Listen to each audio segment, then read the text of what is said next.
for coming out today. I know it's kind of the middle of midterm season, so we appreciate you making the time to be here. We're so happy to be here. Before we get into the meat of content today, we're going to start with a few announcements, so I'm going to let JC take it away to start. Hey, hi everyone. I wanted to talk about the LinkedIn for FPTO that I just made. If anyone was interested in following that, that would be great. And then if you guys were interested in growing your own LinkedIns, I'm gonna start like a big spreadsheet of everyone in the club and their handles and stuff. So if we all wanna connect with each other on LinkedIn, I'm gonna make that and attach it to the membership platform of the website later tonight so we can all connect with each other on LinkedIn and be a bigger, happy community. Yay. Okay, so we'll make sure to send the link in details in the group me, and then if it's not already, it will be on the link tree. I believe it's already on the link tree though, so yeah, give us a follow. So exciting. Okay. So upcoming events, we do have a guest speaker coming on the 29th. She does prosthetics and orthotics. She's also a professor at St. Augustine. So that'll be on Zoom. Just make sure you sign up ahead of time. The sign up is in the newsletter as always. Next GBM, we do have an outpatient orthopedic physical therapist coming to speak to us. He likes to do things in a little bit more of a town hall manner, and so he specifically asked that we submit questions ahead of time that we might have for him. So if you're nervous to maybe ask a question in front of everyone, or you just want to make sure that your question is answered, please go ahead and scan that QR code and you can submit as many questions as you'd like to him. The question submission will also be in the newsletter, and we will, it's already linked in the newsletter. We'll put it in the group me. So he'd really appreciate that. I will share that with him ahead of the meeting. So he's a cool guy. He also is a regional supervisor for like a bigger company. So if you have questions about maybe leadership within physical therapy, this is another great opportunity to ask him. Sometimes he brings in guests. We'll see what he's able to do. He also is potentially going to talk about the difference between a PT and a PTA. So something else to look forward to. But if you have any questions along any of those lines, super cool, super open dude, so please submit. And then Allie will be hosting a why statement workshop on November 6th. That is also on Zoom, same thing, RSVP in the newsletter. In terms of a why statement, this is going to be really helpful for you when it comes to applications or interviews. So even if you feel like you're a freshman and you're far away from the application process, it is never too early to start thinking about this, and it might change as you have experiences within the field. So having this to build off of once you're a senior or in your gap year and ready to apply, it's an awesome, awesome thing that I wish I had had. So super excited about that. Jake? So y'all, three things for me real quick. First, just want to say thank you to everyone that came to the breast cancer walk that we had yesterday. We were able to raise over $300 for making strides in the organization, so thankful for everyone that participated and raised money for that. Second, just wanted to say that Dance Marathon is still going. You can still sign up with our team, and just a reminder that you have to fundraise a minimum of $50 to go to the big event that's in February. And then lastly, we have our next volunteer opportunity at Shariah's Closet, the 8th at 11 a.m. and that's 2 weeks from this Saturday. What it is, it's a you go through and you sort through donated clothing and look for like stains and rips and things like that, help them sort. So it's a great organization. It's also about 5 minutes away from here, so it's really close and really accessible. So looking forward to that, and sign up in the newsletter. Thank you all. Thanks, Jake. So then just some other things coming up. We have a guest speaker that is an alumni of both FPTO and the SDSU DPT program. She was president of FPTO her senior year here, so super nostalgic for her to get to come back and speak to us. She works right now in pediatrics and pelvic floor, so a great opportunity to learn a little bit about her journey, what she does right now. She's awesome. So that will be on the 11th on Zoom as well. That is the poll I had put in the group meet. And then our next GBM after that, we are going to have a guest speaker that works in an inpatient rehabilitation. She's been doing it for a really long time. She's super cool, super seasoned. I actually got to shadow her. So she's amazing. You won't want to miss it. A great opportunity to start hearing about some of those inpatient settings that we might not be as familiar with. Last thing for me, just kind of a heads up of some upcoming point opportunities. The SDSU DPT open house is on November 7th. We are giving half a point for that. It's another thing where it's never too early to start getting information. So even if you're a freshman, definitely go check it out. All of the information for that is in the point doc, which you can find in the newsletter, the website, all those places. And then half a point for the adapted athletics lift-a-thon. You can volunteer and or participate. If you volunteer and participate, you get a point.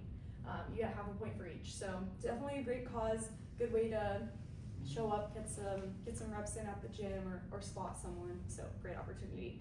And then we keep adding on to the like ongoing point opportunities, the ones that are not time sensitive. So for those of you who are worried about points, I promise there are a ton of opportunities. Just make sure to go check back every once in a while. We want to make sure you're able to get those points. So without further ado, I'm going to hand it over to Amelia and Allie, and they're going to take it away on study abroad. Thank you. All right, hi everyone, I'm Amelia. I'm so glad you all were able to join us today to talk about study abroad. So first, the big question, is there a requirement? So for juniors and seniors, 3rd and 4th years, there is a requirement. When we all came in, there was a whole thing that's like the College of Health and Human Services, you have to study abroad. So for that, if you are a 3rd or 4th year, you can either fill out a waiver and take a class here at SDSU to get your credit, or you can go ahead and go abroad and get credit, which you can do either. A lot of us have done either or, so you can ask any of us about that. Allie and I went abroad. And then if you are a current freshman or sophomore, so 1st or 2nd year, there is no requirement. So that means that you don't have to go abroad, you don't even have to take a class, you don't have to fill out a waiver, nothing. But there is still such a huge benefit to going abroad, and it can really be like a life-changing experience for a lot of people. So when you're starting looking into studying abroad, the best kind of idea to have is to start as early as possible, especially depending on how long you want to go abroad. If you're looking into a semester, you really need to start early in order to plan how your classes are scheduled and what classes could be transferred over abroad. So you want to start looking at least a semester before you go abroad, but preferably around 2 semesters before. And you want to make sure, this is really one of the biggest things, is that you leave time to meet with an advisor. It can be really hard to get an appointment with them, to get in for drop-in hours, because they're very busy people and they have very kind of strict guidelines on when certain majors can meet with them. So it's really important to start early, because you can't really start most of your application until you meet with an advisor first. So really, again, never too early to start. And then if you need a visa, meaning like you're staying longer than 90 days, so usually for semester or a year, or a passport, you do need to get this going like as soon as you can. I know a lot of people who've studied abroad for a semester or a year had a lot of issues with getting their visas in on time. There just tends to be a lot of complications, and you want there to be enough time for you to sort it out. And especially with the passport, we do have a passport office on campus, and I think they do expedited shipping, but again, it can get very busy, especially when people start studying abroad, so very important to start that early. I think the passport office got moved to the global education building, Yeah. because they're redoing the whole building right now. Yeah. So you can probably find that online. So how do you get started? So first you're going to want to go to the SDSU Global Education Portal, which is going to be that QR code right there if you wanted to scan it and kind of follow along. It's going to take you to this picture right here. And then next what you're going to do, if you're a new user, you're going to scroll down to the Start Advising thing. You can click Find Your Advisor, but for College of Health and Human Services, it's going to be Kelly Easterly, or if you're doing an internship, it's Laura Rubitsky. There's one or the other. If you're going on an internship, you're going to talk to Laura. If it's literally anything else, talk to Kelsey. So for new users, you're going to click Start Advising. If you're a returning user, go up into that corner and click Log In. So you're going to put in all that information, and then you're going to either create an account or log in. And once you get in, you're going to see this screen. It's going to say Get Started. You're going to have your advising questionnaire that you have to fill out, and then you have to complete that Global Education Office advising requirement, which is meeting with the advisor. But of course, to do this, you want to be able to find your program first. So what you're going to do is you're going to go to those 3 little dashes in the corner up there. It's going to show up like this, and you're going to go to Public Site and Programs. It's going to pull up a site that looks like this. So this whole website is where you're going to find every single program that you can do. It's really cool because it's going to be able to have some quick search things right here that are just like exchange programs, internships, everything faculty-led, whatever you want. Or you can search in here, and you can put filters in like kinesiology or internship or exchange, semester long, how long, like time duration. There's a lot of good filters in there that can help you narrow down what you want and can help you like find something that's actually going to fit your schedule and what you're kind of looking for in the study abroad.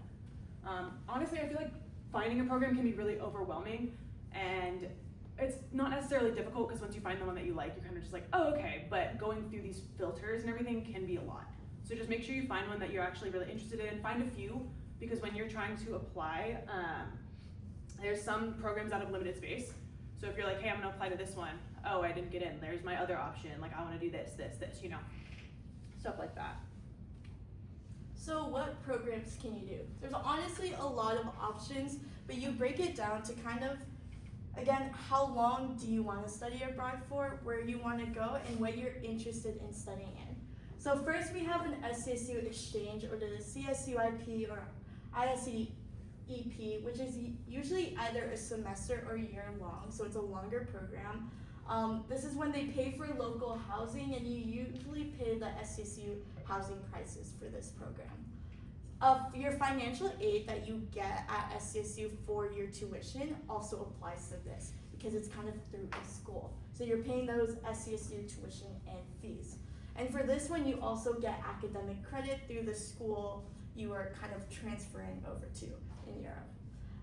Another type of study abroad is their course embedded programs. You also pay SCSU tuition and fees and the SCSU housing prices, and it's very similar where the financial aid applies from what you get here to the study abroad. And these are usually semester courses. Then there's a global seminars. This is actually the program I did, and it's usually only in the summer or the winter. You pay SSU housing prices and then the global campus tuition. So it's kind of its own thing. And you get academic credit for the you usually only take between 1 to 2 classes for these programs.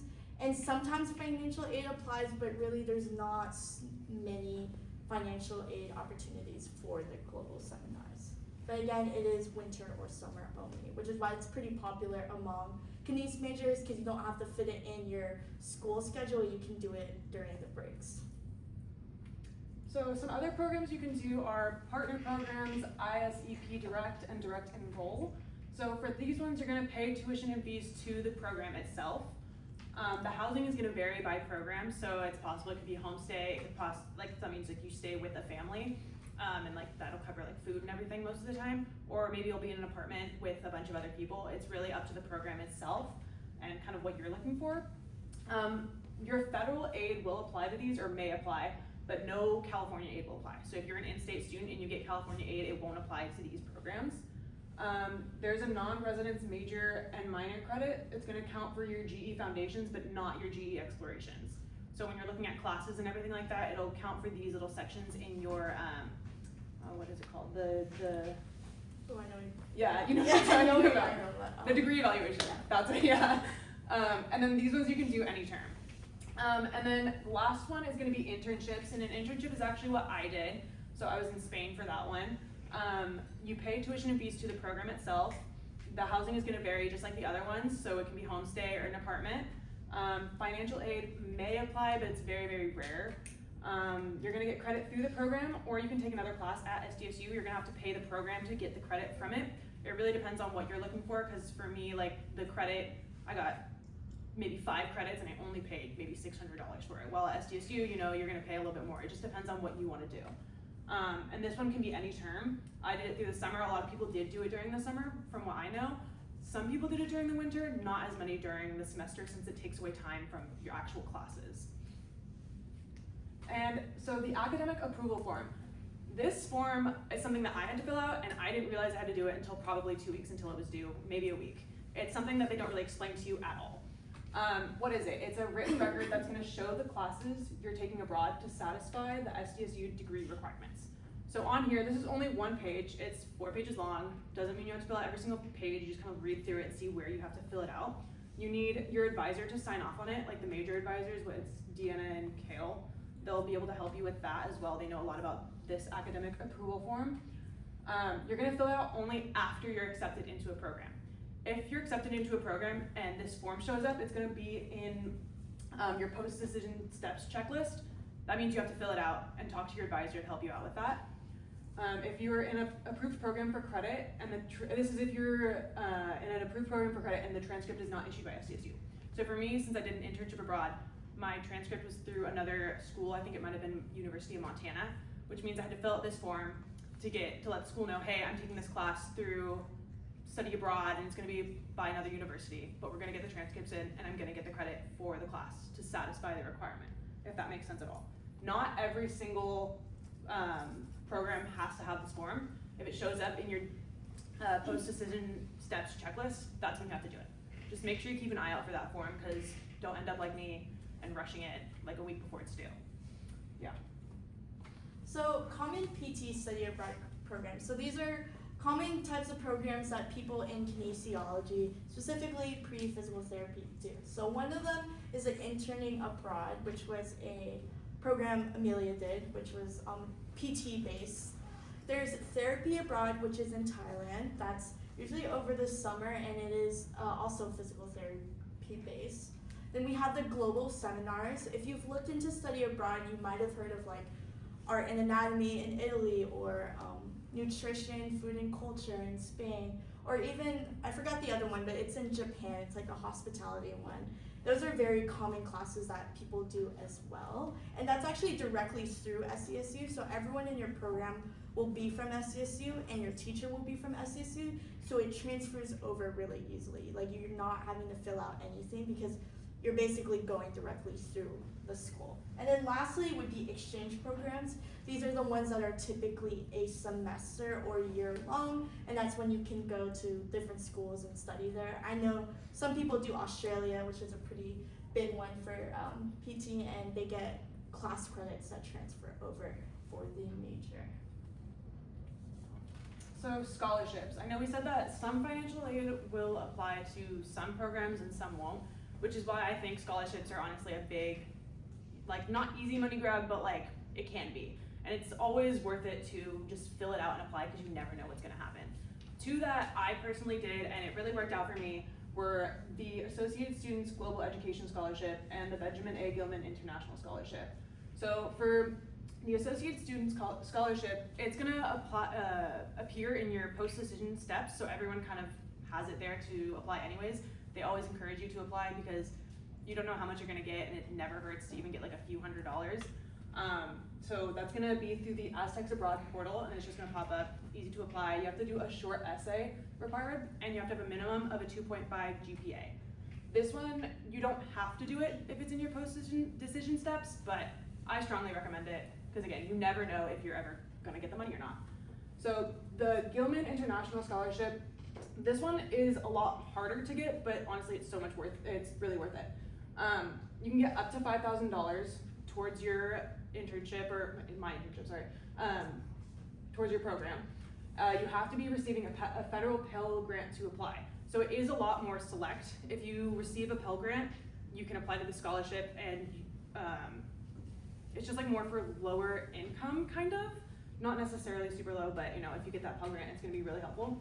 You have to receive credit to get this scholarship. You have to do an essay. It's kind of a long one. I think it was about 4,000 characters or so.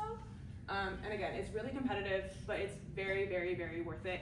You get access to an entire website of like alumni. Some alumni are pretty prominent figures in the communities and everything, and in their own fields. So you can get access to reach out to those people and contact them for any future networking opportunities for yourself. So again, I really recommend not even just looking into these two scholarships. There's a bunch of other ones that I applied to and I didn't get, but you know, it's worth the time and effort to apply, since you never know what you're gonna get. So there's a few things you need to consider when studying abroad and when looking into studying abroad. A big one, like we said earlier, is if you need a visa. This process can be very time consuming and complicated depending on how fast they kind of accept your paperwork and everything you need. So my best advice for this is, again, start as early as you can, because you don't want to run into a deadline or not have it by the time you're supposed to go abroad. Another thing is if there will be a language barrier. Again, many countries do speak different languages. Some countries that you go to are more touristy, so they do have a lot of people who speak English, but again, you always want to be respectful to the cultures and kind of understand what you're getting into when you're going into a different country. Another thing is going with a friend. For me personally, I studied abroad and didn't know anyone in my program until I went there, so it's not always a bad thing if you're open and willing to, kind of be in an uncomfortable situation, or like just doing something you're not used to doing, that's totally fine. But if you want to bring a friend, it can always help to have someone you're comfortable with in traveling and kind of just navigating the whole study abroad process. One of the biggest things, budgeting. It's a lot of money. Like, to be very simple, it's a lot of money to study abroad, and it can make it very difficult to do those things. And especially if you're wanting to travel while you're abroad, say like you're studying abroad in Europe and you want to travel around, you really need to take into account how much money that's going to cost. They do say sometimes it is cheaper to travel within Europe. That doesn't always apply, because depending on when you're going, it can be pretty pricey, and things do add up. So really, when you're planning to study abroad, it's helpful to really try and start saving as soon as you can, and in order to have enough money for the things you want to do. But budgeting while you're in Europe can be pretty hard, because you want to buy things, you want to travel, do things like that, but it is a very important thing to keep in mind while you're there. And another thing is the weather at your destination. So depending on what time of the year you're going abroad, or kind of just where you are, it can make sure you're packing for the weather, for sure. Sometimes it's really hot there, sometimes it can be really cold. Really depends, but again, make sure you understand what you're getting into. Air conditioning is not a thing. Yeah. Oh yeah. In Europe, a lot of times air conditioning, they don't have it. They also don't like ice for some reason. But yeah. So just take into account. I hate sleeping hot. This is like super unrelated, but I hate sleeping hot. So I really had to like lock it in and be like, okay, I'm not gonna have air conditioning. I need to be fine with that. And then lastly is, do you need any vaccines? Typically, a lot of the programs accept the vaccines you need to go to state with, but you do want to look into it if they have those, if they need those extra vaccines, and like when you can get those vaccines before your program. I know at Thailand you have to get some extra vaccines for sure. I don't know what they are, but there's definitely some. So when should you go? Honestly, it really depends on you and what you're looking for. A lot of people go during their third year, like if you want to do a semester. Some people do it the summer after, but some people always can go before. So I know some people who went like after their sophomore year and stuff like that. But a lot of people do go after Bio 336 is complete, which is physiology, not the lab, just like the regular class, just because you know a little bit more about the human body and you know the processes of it. So whatever you're getting yourself into, it kind of helps you to like compartmentalize everything that's going on, especially in another country. Some courses might not line up for you if you go for a semester, but you're gonna have more time abroad. So it's really like a give and take. I don't know necessarily what classes they do have abroad. I'm sure some will transfer over and cover some of those classes, but you always have to keep in mind that when you do get back after that semester, you're gonna have to do a little bit of catch up in a way. Like I know some people who missed, or they were abroad last semester and now they're doing some classes that they would have taken last semester, but you're not gonna be behind necessarily. But again, you're gonna get more time abroad, which means that you are gonna have more time to travel and more time to get that cultural experience that a lot of people might not get, which I think is really cool. I would have liked to go for a semester because I've heard it was really fun and you get to study at another university, make more friends that are from other countries. I think it's a great experience, just didn't work out that way. But no matter what, like I said, you won't fall behind. They make it so you have the ability to experience study abroad. If you want to go for that semester, you can do that. If you don't, that's also fine. It's really just up to you. Again, like I said, it depends. Yeah, and with that, that's the big thing. Like that's why you kind of do have to plan and really talk to your advisors in order to kind of have, like we typically have a 4-year plan of what classes we're going to take.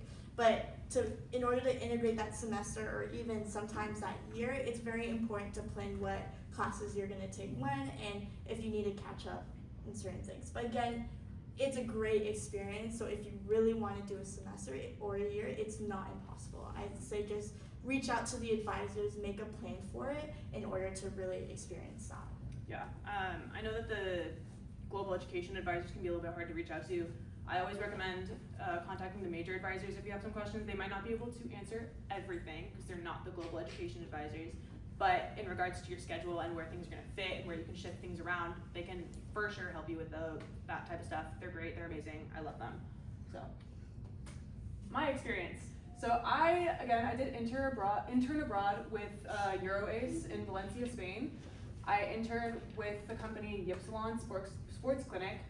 It was a different town actually. So I was in Valencia, but I had to go to a different town called Pusol to do it. There they did PT, nursing, and MRI work, which I actually got to see all three, which was kind of cool.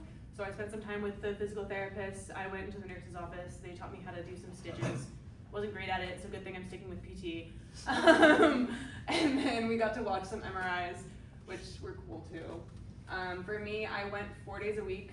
They kind of were just like, hey, come when you want and leave when you want, but I wanted to get the most out of my experience in the clinic. So I kind of went 4 days a week, gave myself Fridays to like go and travel and experience everything and stay for a few hours. Spain does siestas, so you'd stay for a few hours and then go home and have 2 hours off, which is kind of nice. So I stayed for 6 weeks total. Again, did that 4 days a week thing. I had a homestay, so that means that I was staying with a family and living with them in their apartment in Valencia. For me personally, I just stayed with it was like a woman and like her boyfriend, but like no one else really. Some other people that I know stayed with families that had children and dogs and pets and all that stuff. So it's really a variety, and you never know what you're gonna get. I know some people who also did apartments, so it really doesn't matter. Some additional travel that I did, I went to Pensacola, which if you've seen Game of Thrones, they have like a castle there that they used to film Game of Thrones at. It was really cool. It's like medieval. I went to Madrid, I went to Paris, and I went to Amsterdam. Amsterdam was definitely my favorite. If you ever get the chance to go, I highly recommend. It was so cool. Traveling was really fun, and like I said, budget, because it was a lot of money, even for 6 weeks. Some of my favorite parts were experiencing those new cultures. Everywhere you went, they did things differently. Even from Valencia to Madrid, they're so different, especially because one's near the water. Valencia's south of Barcelona, if anyone doesn't know. A lot of people didn't, I didn't. So it's near the water, a little bit more of like a beachy town, more San Diego-esque, like not exactly. And then Madrid's like city. So they have their own even like types of Spanish, different languages or dialects of Spanish that they speak everywhere you go. So it's really cool. And then obviously Paris is the French, and the French are the French. And then you have Amsterdam, and Amsterdam again was one of my favorites. So the new cultures were really cool. Trying new foods everywhere I went was awesome. That's one of my favorite things to do. I travel and I eat everything I see, because why not? When in Spain, I guess. And then also just learning the similarities and the differences of physical therapy in Spain and the US, because I found that they really do things a lot differently. Was it my speed? No. I like the way that the US does it, but I think it was really cool to learn. And they were able to let me do a lot more hands-on stuff. Like I said, I got to do like the fake little stitches on like the fake skin. I was able to help like attach people to machines and everything, which I know a lot of aides do here. I was even able to do like manual therapy. So that was really cool. I got to learn some of that. I think it's really worth it to go, and if you have any questions about that internship, I'm happy to answer and happy to give you more information on that. These are just some pictures. That was me in the clinic. That was me in my clinic uniform, Amsterdam, and the Louvre, which just got broken into. So, yeah. So my experience again was a global seminar. I did a GNS 450. I did the food, nutrition, and culture in Barcelona, Spain. I definitely debated doing art and anatomy, but in terms of cost and kind of length of the program, I did want to stay a bit longer because art and anatomy was only 10 days. So I found this program, and it's not really a common one. A lot of kinesiology majors do, because I don't think it's very marketed to us. It tends to be marketed more to nutrition majors, but because we all take Nutrition 201, we do have a priority in that way. And there's also some people in my class who were like accounting majors, business. It really it doesn't fill up that often. Within my class, it included like certain meals, related excursions, tours in different parts of Spain, and weekly cooking classes. This was like my absolute favorite thing. I thought it was the perfect type of study abroad program because we're learning about food and culture. Like it was like I was learning about what I wanted to do anyways. So it made it really worth it. My program was 4 weeks in total in June, and it included an apartment and public transportation. the apartment was really cool because the whole building, the only people who stayed there were the people in my program. So it felt very safe, and it felt very like a community within our apartment. Some additional travel I did, I went to Milan, which is in Italy. If anyone watched Star Wars and like heard of Lake Como, I also went there. It was really, really cool. I went to Mallorca, Valencia, and towns just outside of Barcelona. So this included Costa Brava, which is one of my favorite places ever. Sitges, which is a beach town just south of Barcelona, and Montserrat, which is like in the mountains, and we did like a hike there, which is really cool. So some of my favorite parts of my program was trying new foods, because part of my program was they took us to different restaurants in Spain, which is awesome. Like, I will never say no to free food. And then exploring Spain as a whole, it's such a beautiful country with such an immense amount of culture, so learning more about it was really fun. And then also learning about the different parts of the Mediterranean diet. I'm like, obviously it was a nutrition focused class, so I found it really interesting to see like the lifestyle differences and how they eat, and like just how they embed it into their culture. Again, something there that you don't realize, they eat really late in Spain, like really late. Like they don't start dinner till 10 p.m. Like it's kind of crazy because of the siesta. You don't eat, you're sleeping in the middle of the day, or they drink in the middle of the day. Like a lot of, they don't serve food, but they serve drinks for some reason. And then you don't eat until 10 p.m. and it's like really crazy. But because I'm such a night person, it kind of worked out for me. I kind of loved it. But yeah, that's like something to think about. And then for my pictures here, so me and a few girls in my program, this is in front of the Duomo in Milan, which is like their big cathedral. We also did a tour there. This second picture, I'm in a bee suit because one of our excursions was going out into the mountains and visiting a beekeeper, and he basically taught us about pollination and how bees kind of run our world, and how everything is like kind of surrounds itself around bees and their ability to cultivate our food. And it was really cool because we saw how they harvested honey. They gave us honey to take home. It was the best honey I've ever had in my life. Yeah, it was awesome. And then this picture is one of my cooking classes in the Barcelona cooking school. We made paella, and it was just so fun because we got to cook for our class and then talk about what we cooked, and I loved it. And then this is, we did a hike in Costa Brava, and we went like kind of like in a certain trails where we would stop at like secret beach locations and swim, and then we continued to hike. And we actually, fun fact, we met a like fisherman who was like super remote. He only lived on the beach side, like, and he told us that he loved meeting tourists because he could learn new languages and meet a bunch of cool different people. And he had this thing where you wrote like a wish on a piece of paper and hung it on his wall, and at the end of the year he would burn it, and like he would say like the wishes would come true. So I thought it was really cool. Everyone in my program wrote a wish, so I'm hoping that the year it comes true. But yeah, I really love my program. I couldn't recommend it enough. However, unfortunately, I don't think it's offered next summer. It might be brought back after that. I think, yeah, because it wasn't as popular, they might have pushed it aside, but I'm hoping it will be brought back because it's genuinely like definitely one of my favorite experiences I've ever done. So some deadlines to apply. So if you're looking to study abroad in the fall of like the next year or the summer, ladies. I switched that. I'm so sorry. Oh, spring. Okay, wait. Fall so, and winter. Yeah. So if you're looking to go study abroad in the spring. No, if you're fall and winter. If I don't know what happened there. I'm so sorry. If you're looking to study abroad in the fall and winter, then it's. Wait. I don't know what happened. I swear it wasn't like that. Well, for me personally, since I did it in the summer, it was February 15th. Yeah. Okay, wait. Spring? No. Yeah, spring will be September 15th. The September 15th before the spring you're studying abroad. Okay, yes, this is right. This is right. I'm sorry. Yeah, no, I think this is good. Sorry. But it's like, this is the fall, like, the February before that fall. Yeah. Yeah, summer and fall. And a big thing with this, depending on the program, you do want to apply right when it opens. especially with global seminars like art and anatomy or things like that, they fill up really quick, and sometimes it's first come first serve. So you want to make sure you're keeping this date in mind and you have all your requirements and advisor checks done by those dates, depending on when you want to study abroad, because right when that, I think it's like 9 a.m. hits, you want to submit that application. So it's a big deal. And then it's either those days or the first SDSU business day after those days. I swear this is right, so if you want to take a picture of this, you can take a picture of it. It's been a long day. So that's all we have. There's our QR code to submit your points, the website, and the group me.